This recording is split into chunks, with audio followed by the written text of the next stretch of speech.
Hey, good morning, Woodmont family. I hope you're having a wonderful day and enjoying this almost fallish weather, which makes me so happy and excited. This morning, I want to talk a little bit about happiness, about joy.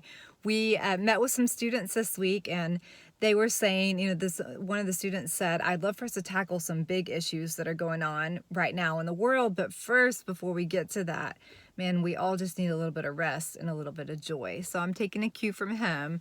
And this morning, want to tell you a story that I thought about when we were talking about joy with the students, which was this. I was in a band years ago, and we were traveling the country, and we were going to play the prestigious Montana Music Festival.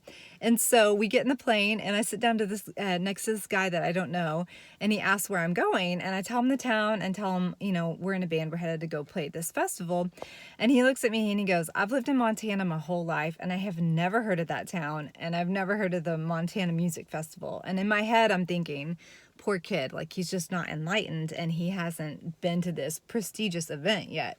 Come to find out, there actually is no Montana Music Festival. We get there, and it's actually just a lady who had a vision that she was going to put on a big concert in the middle of a farm pasture.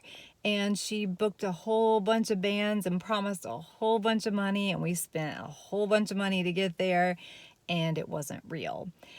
So there are about 11 people in this huge field when all of a sudden the biggest rainstorm I have ever been in descends from heaven. And I was like, you have got to be kidding me. At this point, I'm really honestly pretty angry because I know how much money we have sunk and how much money we aren't going to get paid, and now it's raining and there's nowhere to go except there is this one little tent. So I run across the field in my dress and heels to this tent, and I kid you not, I walk in and the man says, well, hey, I'm Jimmy the worm farmer. Worm as in little crawly worms. And he said, do you know that worm poop makes your garden grow faster than any other fertilizer? And I was like, no, sir. And he said, have you ever felt worm poop? And I was like, no, where am I? No, I've not felt worm poop. And he said, feel of it. You got to feel this worm poop. Just stick your hands in there. And before I know it, this man, Jimmy the worm farmer in Montana at the prestigious Montana Music Festival, is dunking my hands into these big sackcloths of worm poop. And my hands are covered in it. And I am looking out over this field, and it was just one of those moments what have I done with my life? But the strangest thing happened. I started laughing and I could not stop. I was just so tickled by this moment that was absolutely absurd and ridiculous. I got overwhelmed with it, and it made me incredibly happy. And now when I think back to that moment, I don't always think about how much money we lost or how frustrated I was. I think about this weird little man that I met who is super into worm poop, and how much joy it brought him and how much joy it oddly brought me in the midst of a really stressful time. And I think that's a little bit what joy looks like sometimes. Joy doesn't always come in our happiest moments. Sometimes it comes in the hospital. Sometimes it comes in our living rooms after we've gotten bad news. Sometimes it meets us in a field in a bag of worm poop.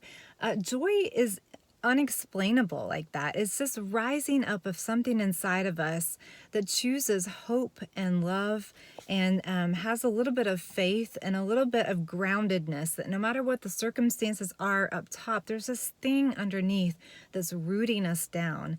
And that thing is God. We get rooted into God. And so sometimes our eyes are up here on the top. And when we lose sight of what we're rooted into, man, things become joyless really fast. And we get frustrated and agitated, and we see the worst case scenario.